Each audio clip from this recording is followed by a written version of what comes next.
வணக்கம்ப்பா. படுத்திருக்கும்போது கால் நரம்பு தசையெல்லாம் இழுக்கும். அதுவும் இந்த குளிர்காலத்தில் ரொம்ப இழுக்கும். அது வயசானவங்களுக்கு இழுக்கும்.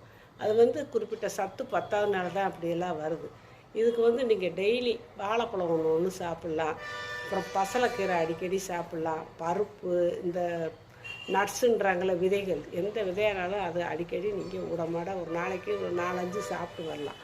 இப்படி சாப்பிட்டு வரணும். தண்ணியும் தேவையான அளவு குடிக்கணும். அதுக்காக நிறையா குடிக்க சொல்லலை. தண்ணி பத்தாமல் குடிக்காதீங்க, தேவையான அளவு குடிங்க.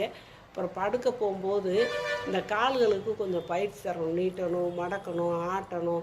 இந்த மாதிரியெல்லாம் கொஞ்சம் செஞ்சுட்டு நீங்கள் படுங்க. ரத்த ஓட்டமும் சீராகும். அதனாலேயும் உங்களுக்கு அந்த கால் இழுக்கிற பிரச்சனை வரும். அதனால் நீங்கள் இந்த மாதிரி செய்யுங்க.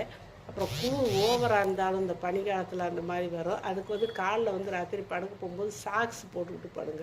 அது இறுக்கி பிடிச்சாப்புல கால் அந்த குளிர் ஏற விடாமல் பார்த்துக்கிறோம்.